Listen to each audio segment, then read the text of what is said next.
All right, hello and welcome. So, what if I told you that finance isn't really about money and stocks and Wall Street? What if it's actually a form of engineering, a field full of incredible inventions, all designed to solve some of our biggest human problems? Well, that's the wild idea we're digging into today.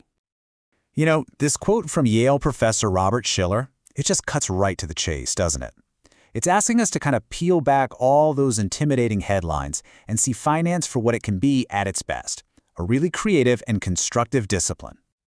Okay, so here's our game plan for this explainer. First, we're going to look at this idea of finance as engineering. Then, why designing for actual people is so important. We'll look at some inventions that literally change the world, and then what happens when those inventions go wrong, and finally, we'll take a peek into the future. Okay, so let's really get into this. How on earth is finance like engineering? Well, picture an airplane. I mean, a truly complex machine, right?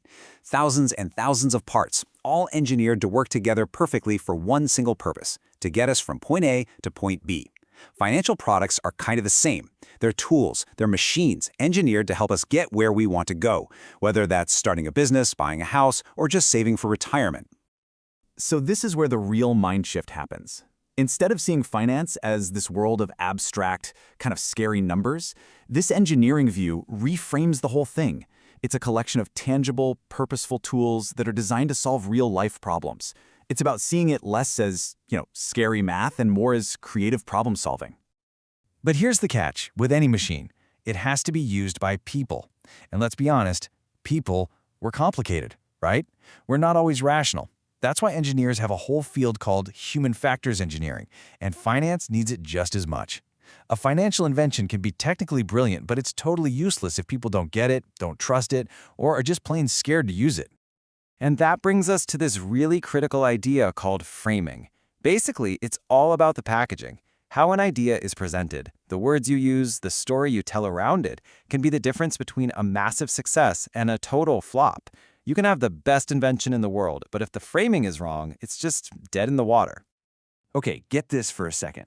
People have been using wheels for thousands of years, right? But the wheeled suitcase wasn't invented until 1972. And even then, it took a while to catch on, because the framing was all wrong. For decades, men thought it wasn't manly to pull a suitcase. No joke. It's a perfect, non-finance example of how our own psychology can get in the way of a great idea. And those exact same barriers exist for financial tools. All right, so now that we've got that idea of framing down, let's look at some real-world examples where financial engineers totally nailed it. Let's travel back in time for a minute. It's the early 1800s in America. The air is buzzing with new ideas, factories, canals, you name it. But these are all super risky ventures. So here's the billion-dollar question. How do you get regular folks to risk their hard-earned money on these wild new ideas that could totally flop? And the answer, my friends, was an absolute game-changer of an invention called limited liability. Back in 1811, Massachusetts and New York tried two totally different legal machines. In Massachusetts, if you invested in a company that went bust, you could lose everything: your house, your farm, the whole shebang. But New York invented a new rule. You could only lose the money you put in. And what happened? Well, the results were just stark. New York's economy exploded, and pretty soon, the whole world copied their design. And this is where the psychological framing was pure genius. The New York law reframed investing. It wasn't this terrifying risk anymore. It was more like an exciting gamble, kind of like buying a lottery ticket. Your downside was known, you could only lose your ticket price. But the upside? Sky's the limit. That simple psychological tweak unlocked a tidal wave of money that built the modern economy.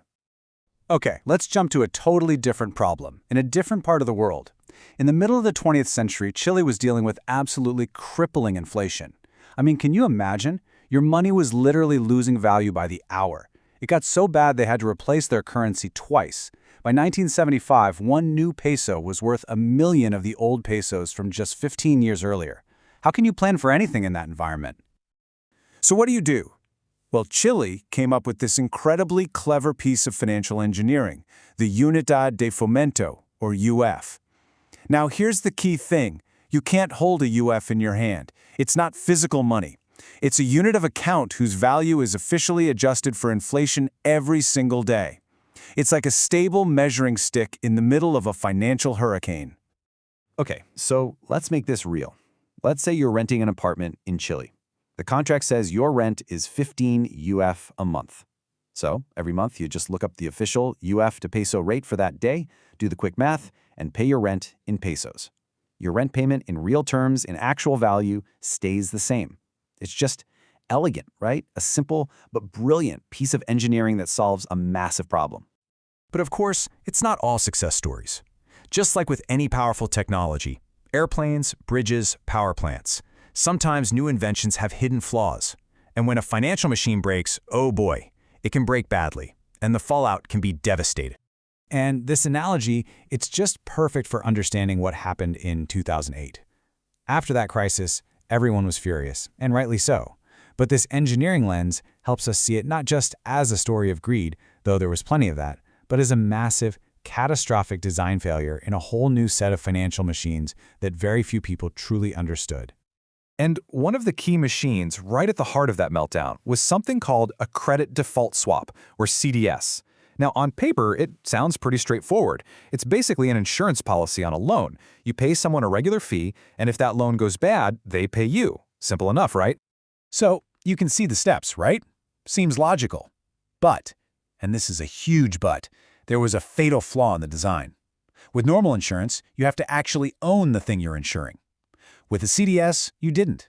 It was like being able to buy fire insurance on your neighbor's house, and then your other neighbor's house, and then the whole block. So when the housing market started to wobble, it set off this unbelievable chain reaction. So when a whole bunch of those loans went bad all at once, this fancy new machine didn't just break, it exploded. And that failure sent shockwaves that rocked the entire global economy, showing us just how dangerous a poorly designed financial invention can be. So after all that, where do we go from here? Do we just give up on financial innovation? Absolutely not. Think about it. When a plane crashes, we don't stop flying. We get the black box, we figure out exactly what went wrong, and we use that knowledge to build much safer airplanes. It has to be the same with finance. And that really is the core idea here. Financial innovation is this constant process of invention, testing, sometimes failing, and then improving. Those failures, as incredibly painful as they can be, they're not stop signs. They're actually the blueprints for how to build the next thing better and stronger. You know, the last 40 years have been a whirlwind for finance, completely changing how everything works. But now, think about the challenges ahead. Climate change, aging populations, maybe even funding colonies on Mars. So the real question isn't if we're going to invent new financial tools to tackle them. We absolutely are. The question is, how are we going to design them? And based on what we've learned, how do we make sure they're built to last? Something to think about. Thanks so much for joining me.